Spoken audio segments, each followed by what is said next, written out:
KBR news కి స్వాగతం. ఈరోజు ఆంధ్రప్రదేశ్ రాష్ట్ర పురోగతిలో కానీ ప్రగతిలో కానీ సాగునీటి రంగం యొక్క ప్రాధాన్యత మనందరికీ తెలిసినటువంటి విషయం. ఆ రోజు ఉమ్మడి ఆంధ్రప్రదేశ్ రాష్ట్రంలో అన్న నందమూరి తారక రామారావు గారి దగ్గర నుండి ఈరోజు చంద్రబాబు నాయుడు గారి వరకు కూడా ఇరిగేషన్ రంగానికి అత్యంత ప్రాధాన్యతనిస్తూ ఈ రాష్ట్ర పురోభివృద్ధిలో తమ వంతు పాత్ర పోషించినటువంటి విషయం మీ అందరికీ తెలుసు. అందులో ముఖ్యంగా కూటమి ప్రభుత్వం అధికారంలోకి వచ్చినటువంటి ఈ 17 నెలల కాలంలోనే ఈ రాష్ట్రంలో ఉన్నటువంటి సాగునీటి రంగం ప్రగతి పదంలో నడిపిస్తున్నటువంటి విషయం, పురోభివృద్ధి విషయం కూడా ఈ సందర్భంగా తెలియజేస్తూ ఉన్నా. ఎందుకంటే మీరందరూ కూడా చూశారు, అధికారంలోకి వచ్చినటువంటి 6 నెలల్లోనే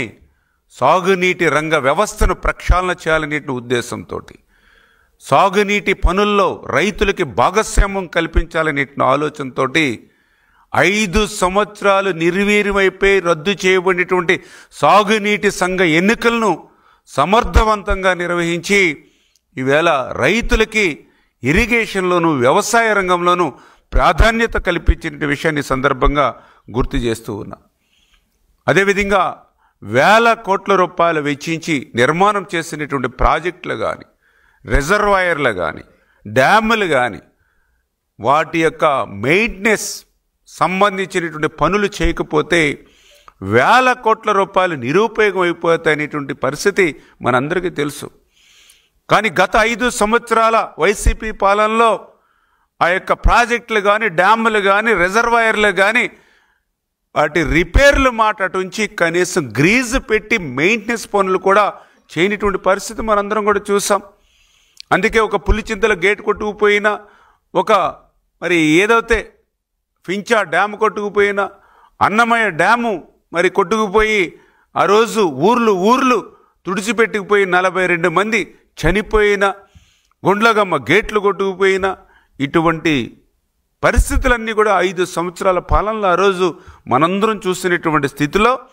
అటువంటి ప్రాజెక్టులకు, డ్యాములకు, రిజర్వాయర్లకు రక్షణ ఇవ్వాలనేటువంటి ఆలోచనతో ఈ కూటమి ప్రభుత్వం అధికారంలోకి వచ్చినటువంటి మొదటి 17 నెలల్లోనే ఈరోజు శ్రీశైలం ప్రాజెక్టు ఈవేళ తెలుగు జాతి ఆస్తి. అటువంటి శ్రీశైలం ప్రాజెక్టు యొక్క భద్రతకు ప్రమాదంగా ఏర్పడినటువంటి ప్లంజ్ పూల్ కానీ, ఎప్రాన్ కానీ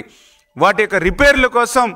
200 కోట్ల రూపాయలు ఈరోజు ఈ ప్రభుత్వం నిధులు మంజూరు చేసినటువంటి విషయం కానీ, రాయలసీమకు అత్యంత ప్రాధాన్యత కలిగినటువంటి తుంగభద్ర ప్రాజెక్ట్ ఏదైతే ఉందో ఆ తుంగభద్ర ప్రాజెక్టుకు సంబంధించినటువంటి గేటు కూడా మొన్న గత సంవత్సరం మరి కొట్టుకుపోయినటువంటి స్థితి మీరందరూ కూడా చూశారు. దగ్గర 40 టీఎంసీల నీళ్లు సముద్రం పాలైనటువంటి పరిస్థితి మీరు చూశారు. అటువంటి స్థితి నుంచి మళ్ళీ ఈరోజు అటువంటి తుంగభద్ర ప్రాజెక్టుకు సంబంధించినటువంటి ఒక గేటు కాదు, మొత్తం 33 గేట్లను కూడా నూతన గేట్లు ఏర్పాటు చేయాలనేటువంటి ఆలోచనతో 54 కోట్ల రూపాయలు ఈరోజు తుంగభద్రకు మరి వేల నిధులు కేటాయించినట్టు పనులు చేస్తున్నటువంటి విషయం కానీ, అదేవిధంగా ఈరోజు ఉభయ గోదావరి జిల్లాలకు సంబంధించినటువంటి కాటన్ మహాసేడు నిర్మాణం చేసినటువంటి ధవళేశ్వరం బ్యారేజీకి సంబంధించినటువంటి గేట్లు ప్రమాదభరితంగా ఉన్నాయని గత 5 సంవత్సరాల వైసీపీ పాలనలో జగన్కు మొరపెట్టుకున్నా కూడా అధికారుల మాట చెవికెక్కనటువంటి పాలన గతంలో చూసాం. కానీ ఈరోజు ఈ కూటమి ప్రభుత్వం అధికారంలోకి వచ్చినటువంటి మొదటి సంవత్సరంలోనే ఆ ధవళేశ్వరం గేట్లన్నీ కూడా మళ్ళీ కొత్తవి నిర్మాణం చేయడానికి 150 కోట్ల రూపాయలు ఈ ప్రభుత్వం నిధులు మంజూరు చేసి పనుల్ని టెండర్లు పిలవడానికి ముందుకెళ్తున్నటువంటి విషయం కానీ, అదేవిధంగా ఏదైతే కాలువలు ఉన్నాయి, డ్రైన్స్ ఉన్నాయి, రిజర్వాయర్లు ఉన్నాయి, 5 సంవత్సరాల పాలనలో ఎక్కడ కూడా ఒక తట్ట మట్టి తీసినటువంటి పరిస్థితి లేదు. ఎక్కడ కూడా O&M పనులు చేసినటువంటి పరిస్థితి లేదు. మళ్ళీ ఈ కూటమి ప్రభుత్వం అధికారంలోకి వచ్చినటువంటి మొదటి సంవత్సరంలోనే 344 కోట్ల రూపాయలు ఈ యొక్క ఏదైతే కాలువలు, డ్రైన్లకు సంబంధించినటువంటి O&M పనుల కోసం ఈ ప్రభుత్వం కేటాయించినటువంటి పరిస్థితి. అదేవిధంగా ఈరోజు ఆంధ్రప్రదేశ్ రాష్ట్రానికి ఒక వరం, ఒక జీవనాడి, ఒక పోలవరం. అటువంటి పోలవరం ప్రాజెక్టు మీద ఈ సంవత్సరం నరకాలంలోనే చంద్రబాబు నాయుడు గారు 7 సార్లు ఆయన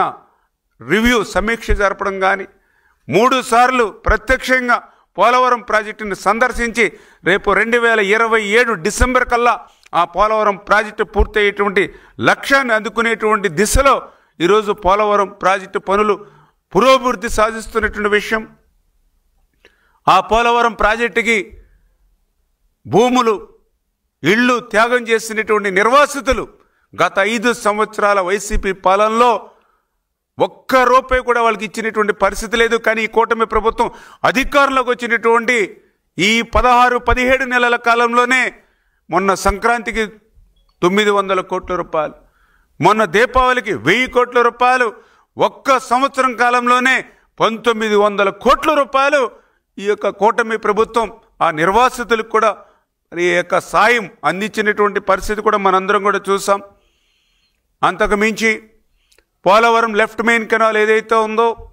అటువంటి పోలవరం లెఫ్ట్ మెయిన్ కెనాల్ని పూర్తి చేస్తే ఉత్తరాంధ్రకు సాగునీరు అందొచ్చు, విశాఖపట్నానికి మరి త్రాగునీరు అందించవచ్చు, స్టీల్ ప్లాంట్కి నీరు సౌకర్యాన్ని విస్తృతపరచవచ్చు అనేటువంటి ఆలోచనతో ఈ కూటమి ప్రభుత్వం అధికారంలోకి వచ్చినటువంటి మొదటి సంవత్సరంలోనే 1350 కోట్ల రూపాయలకు ఆ లెఫ్ట్ మెయిన్ కెనాల్కు సంబంధించిన పనులకు శ్రీకారం చుట్టి దగ్గర 800 కోట్ల రూపాయల వరకు ఈ సంవత్సరం మొదటి సంవత్సరం కాలంలోనే పనుల్ని పూర్తి చేస్తూ ఉన్నాము అని అంటే ఉత్తరాంధ్రకు నీళ్లు అందించాలనేటువంటి ముఖ్యమంత్రి చంద్రబాబు నాయుడు గారి యొక్క సంకల్పం ఈ సంవత్సరం కాలంలోనే. ఎందుకంటే గత 5 సంవత్సరాల కాలంలో ఉత్తరాంధ్రకు సంబంధించినటువంటి ఈ లెఫ్ట్ మెయిన్ కెనాల్ ఏదైతే ఉందో ఒక్క రూపాయి, ఒక్క తట్టమట్టి కూడా పెట్టినటువంటి పరిస్థితి లేనిటువంటి స్థితిలో ఈ ప్రభుత్వం వచ్చినటువంటి మొదటి సంవత్సరంలోనే 1350 కోట్ల రూపాయలు వెచ్చించి అందులో దగ్గర 700-800 కోట్ల రూపాయల పనులు పూర్తి చేశామని అంటే ఉత్తరాంధ్రకు పోలవరం వరద నీరు తీసుకెళ్లాలనేటువంటి చంద్రబాబు నాయుడు గారి యొక్క సంకల్పం ఈరోజు మీ అందరికి కూడా తెలియజేసుకుంటూ ఉన్నా.